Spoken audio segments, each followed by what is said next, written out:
Well, the summer season is here, and that means millions of teenagers will have a lot more free time on their hands, and a lot of them may actually struggle during the break, especially young girls who say they're stressed over their mental health, social media, and relationships. Our next guest is urging families to use this time to teach their daughters how to cope with the pressures of everyday life so that they can feel more confident and feel more empowered. Founder and CEO of the Mad Cool Company, Dr. Jennifer Turner, joins me now. Dr. Turner, this is a really timely topic as a lot of kids are now heading out and trying to find plans for the summer. Absolutely. Why does this self-esteem issue particularly affect young women? It really does because, well, first of all, thank you for having me. I'm very excited to be here.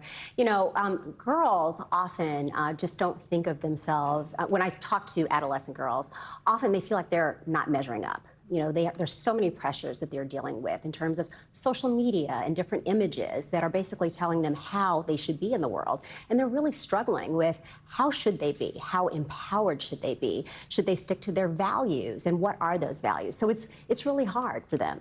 But a lot of what I hear you describing, I mean, I think the argument could be made that young men feel that way too, seeing these social images of what they should or shouldn't become and masculinity, toxic masculinity. Is this issue specific to girls?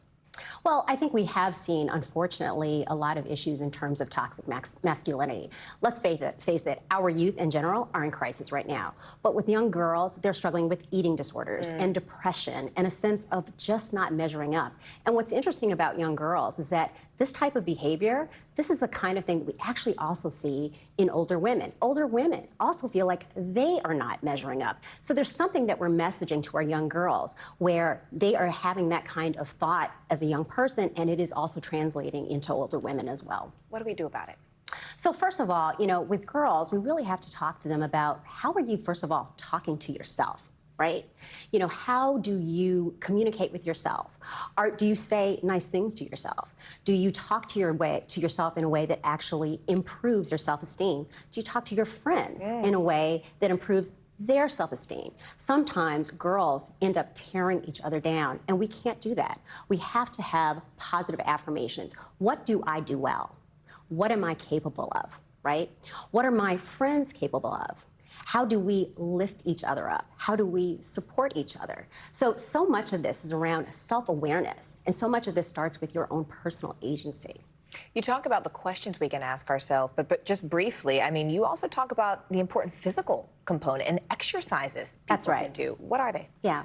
Well, first of all, I talk about the brain plus behavior equals body connection. So focus on your head first. This impacts your behavior and ultimately your health status. So if you think that you're not good at exercise or that exercise is not going to, you know, yield certain results, then you're not going to actually do exercise, and then that impacts your behavior and ultimately your health status. Conversely, if you think, I can do exercise is good for me, I will do the behavior, and then I will feel better and be better, and then that actually improves our mental health. You have a certain agency by controlling your own behavior. And it all goes together. Dr. Jennifer Turner, thank you so much. Thank we really you. appreciate you bringing your time and expertise and sharing it here with us. My pleasure. Stay here. You're watching NBC News Daily.